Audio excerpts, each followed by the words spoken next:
तो मेरे क्लास 10 के प्यारे बच्चों, welcome back to gravity circle. और गाइस, पिछले वीडियो में हम लोगों ने, जैसा कि आप लोग अपने बोर्ड्स पर देख रहे हो, metals and non metals chapter का इंट्रोडक्शन देख लिया था। और मैंने आपसे कहा था कि वो इंट्रोडक्शन वाला पॉइंट है, इसलिए हम लोगों ने चैप्टर को वहीं रोका था। अब गाइस, हम लोग यहां से स्टार्ट करने वाले हैं physical properties of metal and non metals. तो आप सब लोग भी अपनी बुक्स के अंदर, अपने नोटबुक्स के अंदर हेडिंग डाल लीजिए और let's start talking about physical properties of metals. यानी सबसे पहले हम लोग मेटल्स की फिजिकल प्रॉपर्टीज यहां पर डिस्कस करेंगे और उसके बाद फिर हम लोग नॉन मेटल की फिजिकल प्रॉपर्टीज डिस्कस करेंगे। जो बच्चे ये चीज नहीं जानते हैं कि फिजिकल प्रॉपर्टीज क्या होती है, उन्हें मैं बता दूं, ये वो प्रॉपर्टीज होती है जिन्हें हम देखकर, टच करके, स्मेल करके या टेस्ट करके फील कर सकते हैं। समझ में आ गई बात? उन प्रॉपर्टीज को बोला जाता है फिजिकल प्रॉपर्टीज। इसके अंदर कोई दिक्कत? पक्की बात। चलिए, तो गाइस, एक बहुत इंपॉर्टेंट अपडेट, अगर आप लोगों को इस चैप्टर के नोट्स चाहिए तो आप ग्रेविटी सर्कल एप्लीकेशन डाउनलोड कर सकते हो। और अगर अभी तक आप लोगों ने, ये हमारा केमिस्ट्री का चैप्टर नंबर 3 है, इसके पहले मैं चैप्टर 1 और चैप्टर 2 ऑलरेडी पढ़ा चुका हूं। तो अगर आपको वो वीडियोस देखने हैं, वो चैप्टर अगर आपको पढ़ना है, तो आप लोगों को ग्रेविटी सर्कल चैनल को सब्सक्राइब करने के बाद चैनल पर जाना है। चैनल के नाम पे क्लिक करेंगे तो चैनल ओपन हो जाएगा। जब आप प्लेलिस्ट पर जाओगे और प्लेलिस्ट को स्क्रॉल करोगे तो आपको क्लास 10th की एक प्लेलिस्ट मिलेगी जिसमें आपको सारे चैप्टर लाइन बाय लाइन मिलते जाएंगे। तो चलिए गाइस, फिजिकल प्रॉपर्टीज की बात करते हैं। और किसी भी मेटल की जो सबसे पहली फिजिकल प्रॉपर्टी होती है वो होता है उसका metallic lustre. Metallic lustre. Now what do you mean by metallic lustre guys? आपने देखा होगा कि जो मेटल होता है, जैसे फॉर एग्जांपल अभी आप मेरी फिंगर में ये जो रिंग देख रहे हैं, इस रिंग के ऊपर आपको एक अलग सी शाइन नजर आ रही है। आप किसी भी मेटल को देखोगे, मेटल के पास में एक स्पेसिफिक शाइनी सरफेस होता है। आप यहां पर ये बोर्ड पर एल्यूमिनियम की क्लिप को देखिए, ये जो पूरा एल्यूमिनियम यहां पर चल रहा है, देखिए जब लाइट का रिफ्लेक्शन इस पर गिर रहा है तो ये चमक रहा है। आप देखो, जब लाइट इस पर गिरती है तो ये चमकता है। तो यहां पर बात यह है कि जो हर मेटल होता है, इन मेटल्स के पास में एक कैरेक्टरिस्टिक शाइन होता है, एक कैरेक्टरिस्टिक इनके पास में चमक होती है, एक ग्लो होता है, and that is called as lustre. तो what do you mean by metallic lustre? तो हम बोलेंगे that all the metals have a shiny surface which makes them attractive, और ये इनको काफी ज्यादा अट्रैक्टिव बना सकती है। अब आप मुझे बताइए कि कौन सा ऐसा गोल्ड है जो सबसे ज्यादा कीमती और सबसे ज्यादा शाइनी है? Yes, gold. Exactly, gold. Gold जो होता है वो येलो कलर के आसपास उसका कलर होता है, उसकी येलो शाइन होती है, एक येलो कलर का इसका शाइनी सरफेस होता है। देन आप लोग जानते हैं silver. Then we all know silver. Silver की चमक ही कुछ सिल्वरी व्हाइट कलर की होती है ना। सिल्वर की जो कैरेक्टरिस्टिक कलर होता है वो कुछ सिल्वरी व्हाइट कलर का होता है। देन उसके बाद अगर अपन बात करें एल्यूमिनियम, तो आप देखो प्यारे बच्चों, एल्यूमिनियम जो है ये भी कुछ सिल्वर जैसा ही चमक रहा है। तो इसकी शाइनी सरफेस भी कैसी है? सिल्वरी है। अगर अपन बात करें आयरन की, तो आपने देखा होगा आयरन एक डार्क कलर का, एक ग्रे कलर का मेटल होता है। तो अपन इसको कुछ ग्रेइश ब्लैक बोल सकते हैं। तो हम यहां पे इसको रब करके लिखेंगे ग्रेइश ब्लैक, ये कुछ इसका कलर होता है। दैट मीन्स आपके हर मेटल के पास में एक बहुत अच्छा सा, सुंदर सा कैरेक्टरिस्टिक लस्टर होता है। मतलब कि वो एलिमेंट अभी अपन ने देखा ना, मेटल एंड नॉन मेटल, पिछले वीडियो में क्या सीखा कि ये एक तरीके के एलिमेंट है। तो जो एलिमेंट कैरेक्टरिस्टिक शाइन रखे, अच्छा शाइनी सरफेस प्रोवाइड करे, वो सब क्या होते हैं? वो सब मेटेलिक लस्टर शो कर रहे हैं एक्चुअली। और ये मेटल की एक प्रॉपर्टी है, ठीक है। मेटल की दूसरी प्रॉपर्टी होती है उसकी हार्डनेस। मेटल की दूसरी प्रॉपर्टी क्या होती है? हार्डनेस। अब आप खुद देख रहे हो, मेरे हाथ में ये जो रिंग है ये मेटल की है, ये हार्ड है। गोल्ड के ऑर्नामेंट्स, जो सोने की जो चूड़ियां या ज्वेलरी या जो रिंग्स या जो कान में बाली पहनते हैं, ये जो सोने के जो ऑर्नामेंट्स है, चांदी के जो ऑर्नामेंट्स हैं, चांदी का कलश, चांदी के लोटे, ये सब चीजें आती है, ये सब हार्ड ही होते हैं। देन आपने आयरन को देखा होगा, आयरन तो इतना हार्ड है कि इससे बिल्डिंग का मटेरियल वगैरह बनता है, बिल्डिंग वगैरह बनती है। एल्यूमिनियम आप देखो सॉलिड है, हार्ड है। तो यूजुअली जितने भी आपके मेटल्स होते हैं, they all are very hard. तो हम लोग क्या बोलेंगे, ऑल द मेटल्स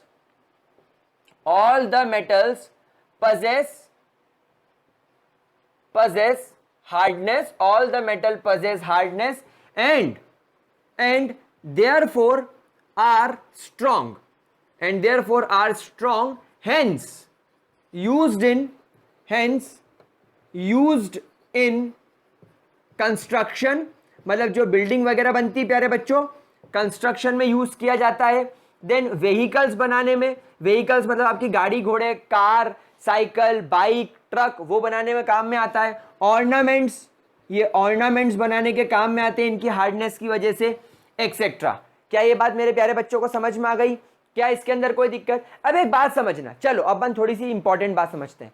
एक तरफ आप एक काम करो, एक तपेली ले लो, एक तपेली में आप कील डाल लो, कील यानी लोहे की आयरन नेल, वो जो लोहे की कील होती है ना, आयरन नेल, वो आप एक तपेली में डाल लो और दूसरी तपेली में आप पानी डाल लो और दोनों को सेम फ्लेम पर, सेम आंच पर गैस पर रख दो। सबसे पहले कौन बॉईल होगा? आप बोलोगे सर सबसे पहले वाटर बॉईल होगा। क्यों? क्योंकि वाटर का melting point and boiling point कम है, क्योंकि वाटर लिक्विड है। तो प्यारे बच्चों हमेशा ध्यान रखना, जो सॉलिड चीजें होती हैं उनका मेल्टिंग और बॉइलिंग पॉइंट हाई होता है, और हमारे जो मेटल्स हैं ये तो हार्ड बहुत ज्यादा है, बहुत ज्यादा स्ट्रॉन्ग है, बहुत ज्यादा कड़क है, मतलब इनका मेल्टिंग और बॉइलिंग पॉइंट भी बहुत ज्यादा हाई होगा। तो हार्डनेस के साथ हम लोग मेटल्स के बारे में एक बात और ध्यान रखेंगे, that metals have a very high melting point and boiling point. Metals का melting point and boiling point प्यारे बच्चों बहुत ज्यादा, आई रिपीट, बहुत ज्यादा हाई होता है। क्या इसके अंदर किसी भी तरीके की कोई भी दिक्कत? पक्की बात, फटाफट से इसका स्क्रीनशॉट लें। डन गाइस, छोटे बच्चों, प्यारे बच्चों, हो गया। चलिए अब हम लोग यहां पर हमारी third physical property and fourth physical property discuss करेंगे, and these properties are very important. और तीसरी प्रॉपर्टी है malleability. The third property is called as malleability. Now guys, what do you mean by malleability? Malleability का मतलब होता है प्यारे बच्चों कि जो मेटल्स होते हैं, देखो जब मेटल अर्थ क्रस्ट से निकलते हैं ना, तो या तो ये उनके मॉल्टन फॉर्म में होते हैं, या तो जैसे आप देखा होगा कि कोई भी मेटल होता है वो अलग अलग शेप ले लेता है। जैसे एक इस मेटल ने रिंग का शेप ले लिया है, लोहे के जो सरिये होते हैं वो ऐसे लंबे लंबे सरियों के शेप में आ जाते हैं, है ना। जैसे यहाँ पर आप देखो एल्यूमिनियम को, अब यहाँ पर आप देखो ये बोर्ड पर ये एल्यूमिनियम को कितनी पतली एक शीट में कन्वर्ट कर दिया। पतरे, आप देखा होगा ना, पतरे होते हैं, बारीक बारीक शीट्स होती है मेटल की। अच्छा, और बहुत अच्छा एग्जाम्पल, अगर आप लोगों ने मिठाई खाई हो, कौन सी? बंगाली मिठाई, बंगाली मिठाई जो होती है, रसगुल्ले जिसका बेस होता है, या जो काजू कतली होती है, ये जो बहुत टेस्टी टेस्टी मिठाइयाँ होती है, आहा मेरे मुंह में पानी आ गया, आहा। तो ये जो मिठाइयाँ होती है इसके ऊपर ना एक सिल्वर कलर का एक लेयर चढ़ा हुआ होता है, अगर आपने देखा हो तो। कुछ कुछ जो अच्छी पान की शॉप होती है, जो पान खिलाते हैं, पान के ऊपर भी एक सिल्वर कलर का एक कवर चढ़ा हुआ होता है। एक्चुअली वो सिल्वर फॉइल होता है, सिल्वर फॉइल यानी चांदी का कवर, चांदी का वर्क, वो रियलिटी में चांदी से बनता है। तो आप देखो चांदी कितना पतला शीट बनाती है, कितनी पतली शीट में कन्वर्ट हो जाती है। आप लोग जो वो टिफिन बॉक्स में या किसी रेस्टोरेंट से जब खाना लाते तो खाना एल्यूमिनियम फॉइल में आता है, तो वो सच में एल्यूमिनियम से बनता है, वो कोई पेपर से नहीं बनता, वो सच में एल्यूमिनियम की फॉइल होती है। तो आप देखो मेटल के पास में ये प्रॉपर्टी होती है जिसको क्या बोलते हैं? मैलिएबिलिटी। मतलब मेटल को पतली पतली बारीक से बारीक शीट्स में कन्वर्ट कर दिया जाता है। तो what do you mean by malleability? So malleability is a property, malleability is a property of a metal, malleability is a property of a metal in which is a property of a metal in which the metal can be drawn into thin sheets. Thin sheets. Thin sheets. Example आप लोगों ने देखा ही है, aluminium foil. Aluminium foil is the best example. Day to day life में अपन देखते ही हैं एल्यूमिनियम फॉइल जो खाना गर्म करने के काम में आता है. देन आपका सिल्वर फॉइल. सिल्वर फॉइल बहुत सारे लोग पूजा वगैरह करने के लिए, अगर आप मंदिर गए हो, बजरंग बली के जो ऑरेंज कलर का उनको जो सिंदूर लगाया जाता है उसके ऊपर डेकोरेशन के लिए चांदी का कवर चढ़ाया जाता है. जो माता जी होती हैं, अगर आप मंदिर कभी गए हो तो आप देखना वहां पर उनको चांदी का वर्क, इसको हिंदी में नॉर्मल भाषा में हमारे यहाँ की लैंग्वेज में चांदी का वर्क बोला जाता है. वर्क मतलब एक बिल्कुल सुंदर सा foil, that is silver foil.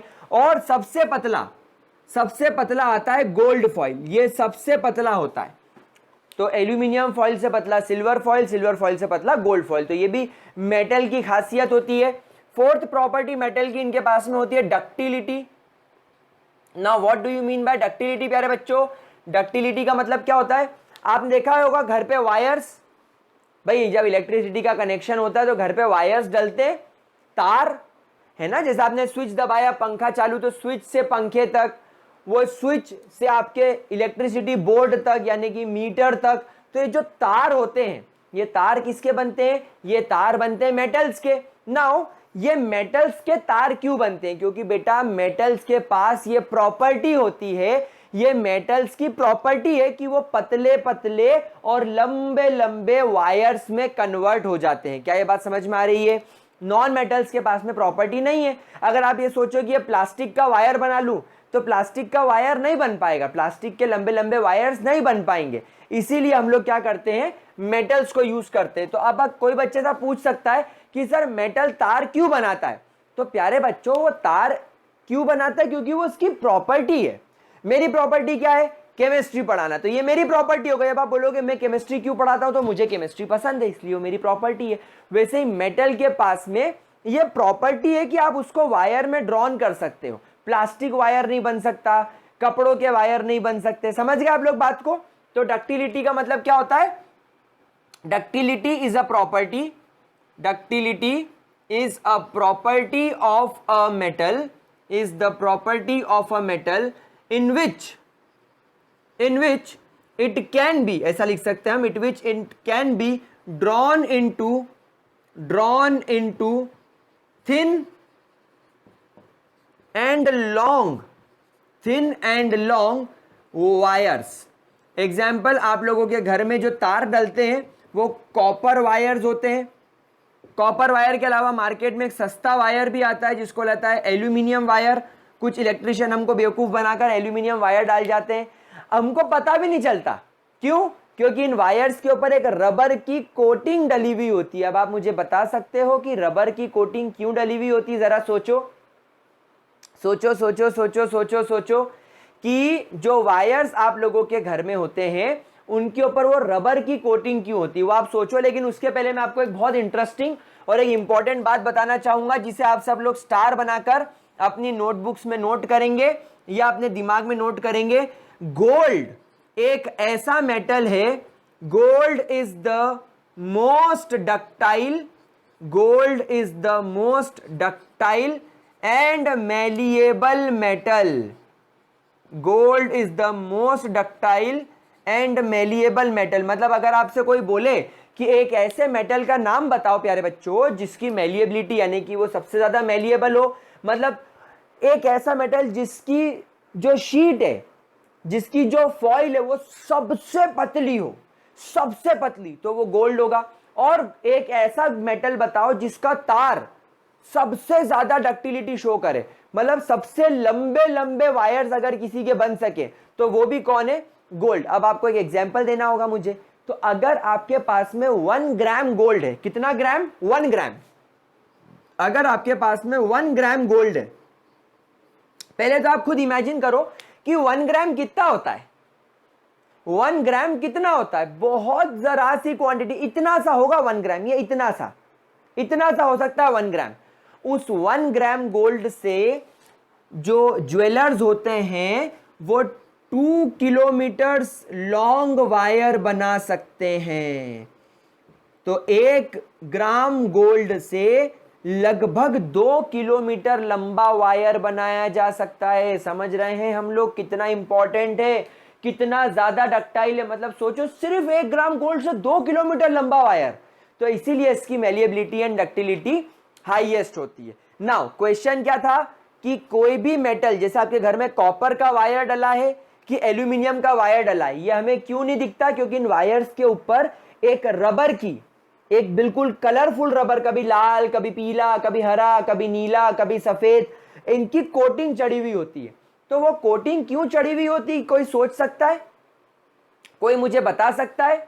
और सोचते भी जाओ और इसका स्क्रीनशॉट भी ले लो जल्दी से प्यारे बच्चों, सोचो भी और इसका स्क्रीनशॉट भी लो जरा जल्दी से। हो गया? स्क्रीनशॉट ले लिया प्यारे बच्चों? मेरे प्यारे बच्चों ने स्क्रीनशॉट ले लिया इसका? ओह, लगता है आप लोगों ने डोरेमोन को देखा ही नहीं है, क्योंकि मेरा नाम तो शिनचैन है और मैं आप लोगों को केमिस्ट्री पढ़ा रहा हूँ। तो क्या आपको जवाब मिला? क्या मैं आपको बता दूं? ठीक है, मैं आपको बताता हूँ। तो एक्चुअली ये जो वायर होते हैं, these wires are made up of polymers or rubber and they are bad conductor of electricity.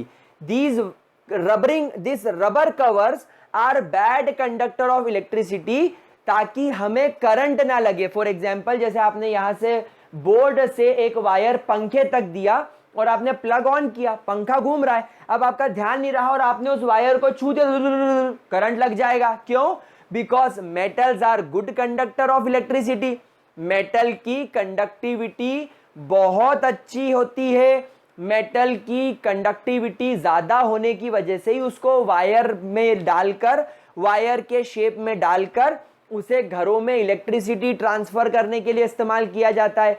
अब अगर उस वायर को खुला छोड़ दिया जाए तो हमें करंट लग सकता है, इसीलिए उसको रबर से कवर किया जाता है। तो यहां पर हम सब लोग स्टार बनाकर एक पॉइंट लिखेंगे दैट दीज वायर्स या these metal wires are covered, these metal wires are covered with a rubber or a polymer, with a rubber or a polymer in order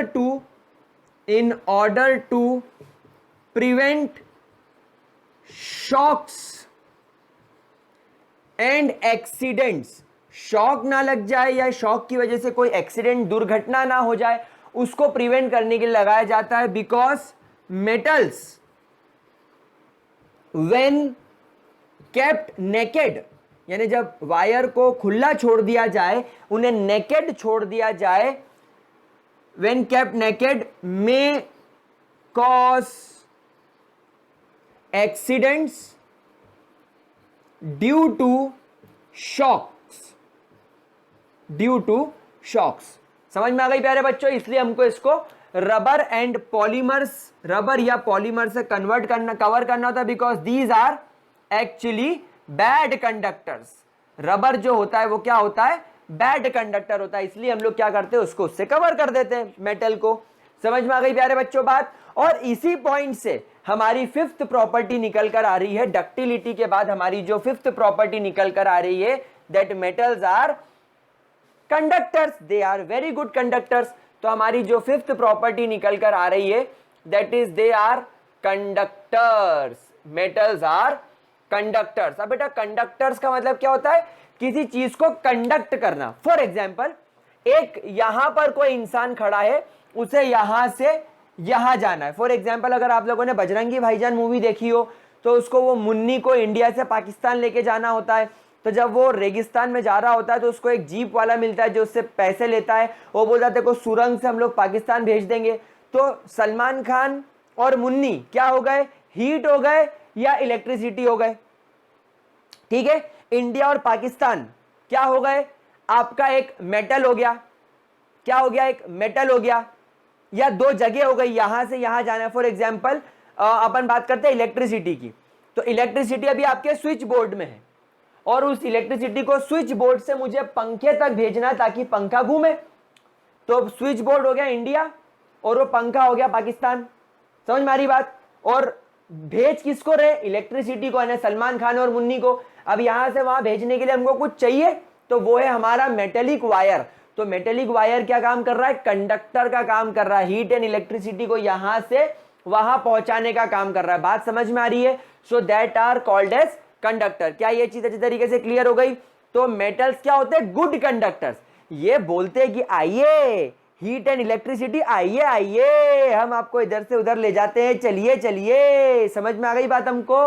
तो what do you mean by conductors, जो conductivity कर दो। हम बोलेंगे that metals are very good conductors, metals are very good conductors, very good conductors of heat, यानी ये heat को भी एंड इलेक्ट्रिसिटी को कंडक्ट करेंगे। चलिए एक एग्जांपल मैंने आपको इलेक्ट्रिसिटी का तो बता दिया कि आपके घरों में जो वायर्स होते हैं वो इलेक्ट्रिसिटी को यहां से वहां पहुंचा देते हैं। जैसे आपने यहां पर वायर लगाया और वायर को बिछाते बिछाते बिछाते बिछाते बल्ब को आपने दूसरे कमरे में लगा दिया, तो जैसे ही आप यहां से वायर का स्विच चालू करेंगे बल्ब वहां ग्लो करने लग जाएगा, यानी इलेक्ट्रिसिटी कंडक्ट हो गई, बोर्ड से बल्ब तक पहुंच गई। अपन एक हीट का एग्जांपल भी लेते हैं। आप लोगों ने क्या करना है, एक तपेली रखनी है या एक कढ़ाई ले लो, कढ़ाई जानते हो, कढ़ाई लो और उसको गैस पर रख दो और गैस चालू कर दो। आप देखोगे कुछ देर बाद कढ़ाई गर्म होने लगी है। कढ़ाई इतनी गर्म हो जाती है कि उसके जो हैंडल्स होते हैं, अगर वह हैंडल्स के ऊपर कोई कोटिंग नहीं है, अगर उन हैंडल्स के ऊपर कोई कोटिंग नहीं है और वो हैंडल भी प्योर मेटल का बना, तो आप हैंडल को पकड़ोगे तो आपको चटका लग जाएगा, एकदम हाथ जल गया। क्यों? क्योंकि मेटल गुड कंडक्टर है। पर आप खुद सोचो, आप हीट दे कहां रहे हो? आप हीट तो बॉटम पर दे रहे हो। कढ़ाई का जो बेस है, कढ़ाई का जो पींदा होता है, जो लोअर मोस्ट पार्ट होता है, आप तो वहां पर हीट दे रहे हो।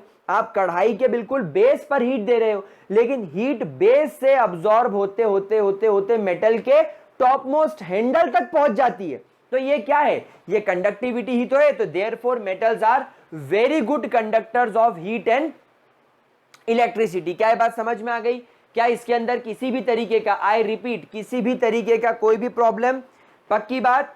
चले, इसको हम लोगों ने नोट कर लिया। चलिए, तो they are very good conductor of heat and electricity. Now last property of metal is sonorous property.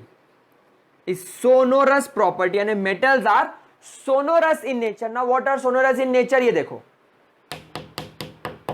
आवाज आई जब आप दो मेटल्स को टच करते हो तो आवाज आती। देखो, ये मेरी अंगूठी और ये एल्यूमिनियम, आवाज आ रही है। यहां पर देखो एक मेटल और है हमारे रूम में, ये देखो आवाज आ रही है ना? देखो ये मेरे पास यहां पर एक आयरन की नेल भी पड़ी हुई है, लकीली, ये देखो आवाज आ रही है। तो आपने देखा होगा जब आप मंदिर में जाते हो तो मंदिर में आप घंटी बजाते हो, टंग टंग, तो एक ऐसी आवाज जिसके निकलने के साथ साथ हल्का सा वाइब्रेशन भी फील हो। जैसे ये आवाज तो यहां से भी आ रही है, पर ये आवाज अलग है। लेकिन जब दो मेटल आपस में टकराते तो उनके टकराने के साथ एक हल्का सा वाइब्रेशन, ऐसा वाइब्रेशन भी फील होता है। That type of ringing sensation, उस तरीके की घंटी, उस तरीके की घंटी जैसी आवाज, एक रिंग बजना, रिंग ट्रिंग ट्रिंग ट्रिंग, यानी पीछे एक हल्का सा वाइब्रेशन भी फील होना, ये प्रॉपर्टी मेटल के पास होती है। यानी जब आप दो मेटल को आपस में टकराओगे तो इनके टकराने से एक रिंगिंग साउंड प्रोड्यूस होगा with slight vibration, that is called as sonorous property. और ये प्रॉपर्टी बाकी नॉन मेटल्स में नहीं होती, ये इन दोनों मार्कर्स में वो प्रॉपर्टी नहीं है। ये देखो, ये माइक के पास मैं इनको टच कर रहा हूं, ये देखो सिर्फ टक टक टक ऐसी आवाज आ रही है, रिंगिंग सेंसेशन नहीं आ रहा है। समझ में आ रही बात आप लोगों को? तो what is sonorous property? When two metals are hit, when two metals are made to, ऐसा लिखना चाहिए, आर मेड टू कोलॉइड, दोनों एक दूसरे से कोलॉइड कर जाए, और कोलॉइड और हिट्स ईच अदर, a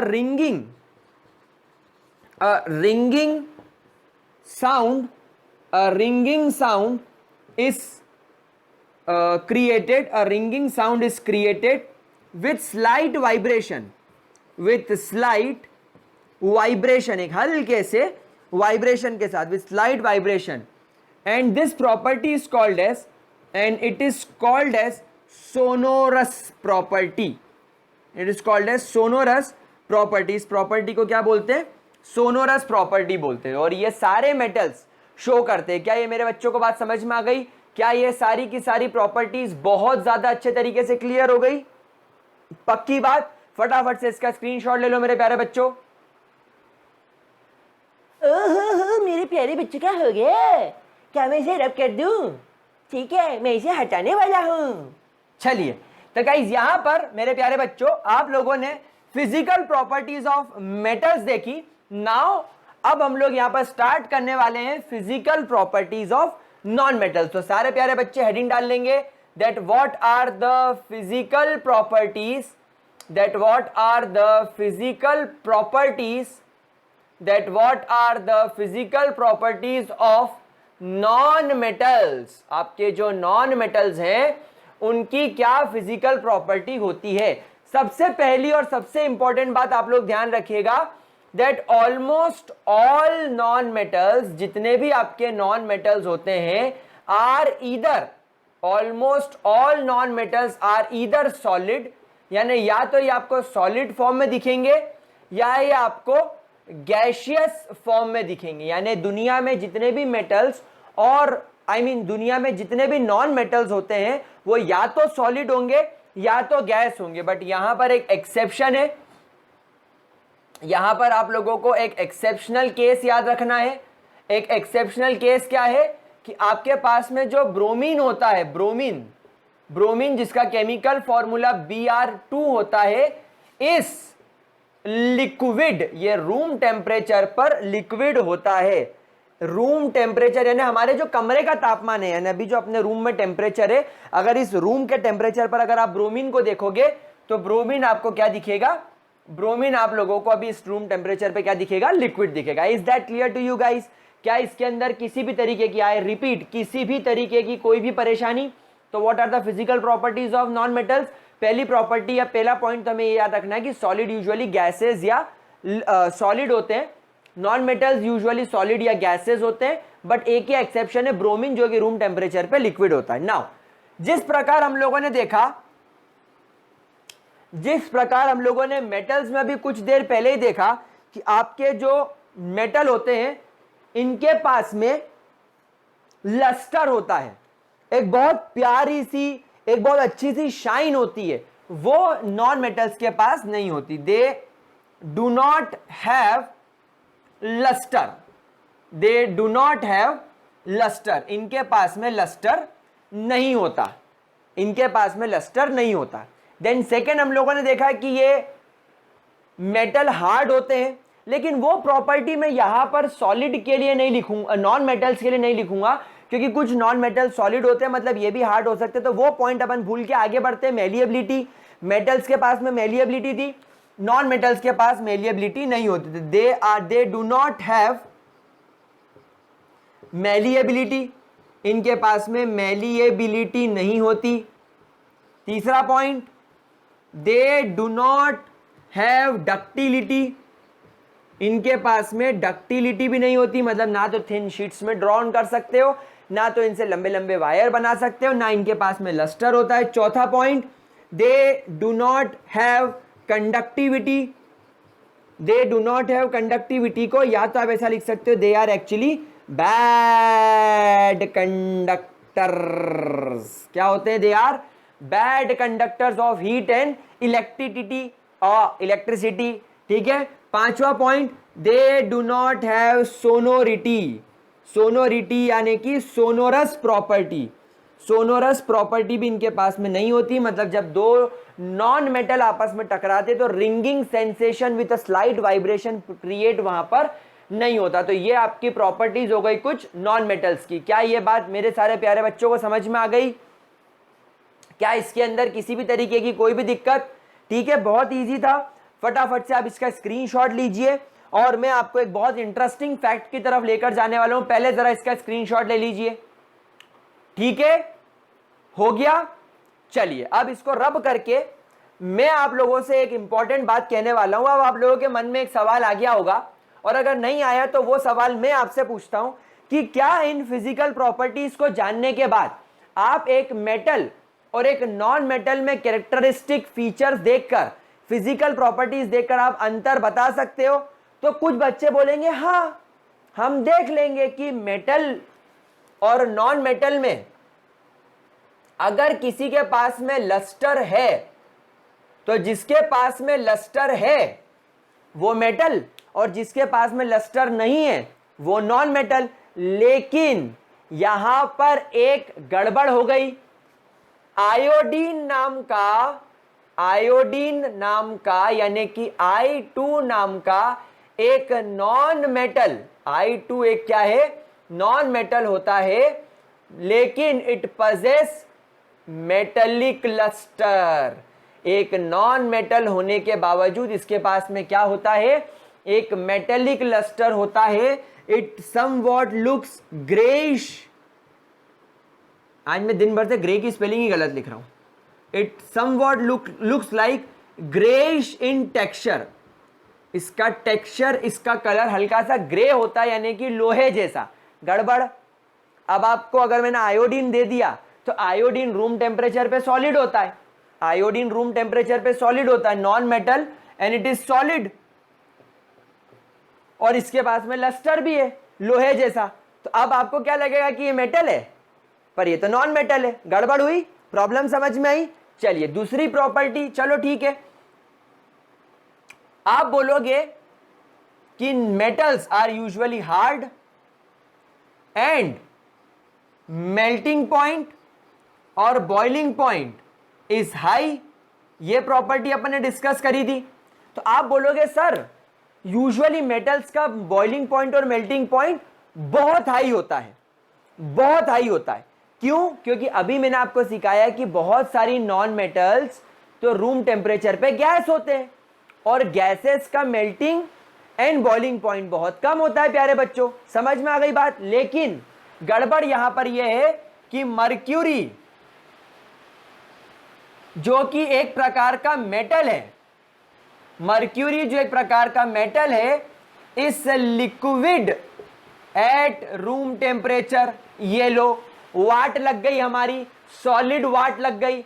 हमारा मेटल जो कि हम सोच रहे थे हार्ड होगा, हाई मेल्टिंग पॉइंट होगा, हाई बॉइलिंग पॉइंट होगा, वो तो लिक्विड है रूम टेम्परेचर पे। अब लिक्विड कोई हार्ड थोड़ी होता है, और जो लिक्विड है उसका कोई मेल्टिंग पॉइंट होगा क्या? वो तो पहले से मेल्ट है। मतलब अगर आपका रूम टेम्परेचर अभी 25 डिग्री सेल्सियस है और 25 डिग्री सेल्सियस पर मर्क्यूरी लिक्विड है, तो प्यारे बच्चों ये सॉलिड कब होगा? ये सॉलिड और कम टेम्परेचर पर होगा। हो सकता है -10 डिग्री सेल्सियस पर ये सॉलिड हो। तो ये कितना कम मेल्टिंग पॉइंट है, कितना कम मेल्टिंग पॉइंट है ना। 0 डिग्री सेल्सियस पर मर्क्यूरी सॉलिड से लिक्विड में बदल जाता है। आप समझ रहे हो? तो ये तो गड़बड़ है, हाँ बहुत बड़ी गड़बड़ है। उसके अलावा मैं आपको बताता हूं, सोडियम, देन आपका गैलियम, देन आपका सेजियम एक्सेट्रा। ये ऐसे मेटल्स होते हैं विच आर वेरी सॉफ्ट, ये बहुत ज्यादा सॉफ्ट होते हैं, and have very low melting point and boiling point. वाट ही लग गई, प्रॉपर्टी की धजिया उड़ गई। क्या धजिया उड़ गई? हम सोच रहे थे दुनिया के सारे मेटल हार्ड होंगे, boiling point melting point high होगा, यहां तो ये पिद्दू निकल गए, सारे पिद्दू निकल गए, बहुत सॉफ्ट मेटल्स हो गए। सोडियम, सेजियम, कैल्शियम, और लिखो नाम। कैल्शियम सॉफ्ट होता है, मैग्नीशियम बिल्कुल सॉफ्ट होता है आटे जैसा। मैग्नीशियम हो गया है, मैग्नीशियम,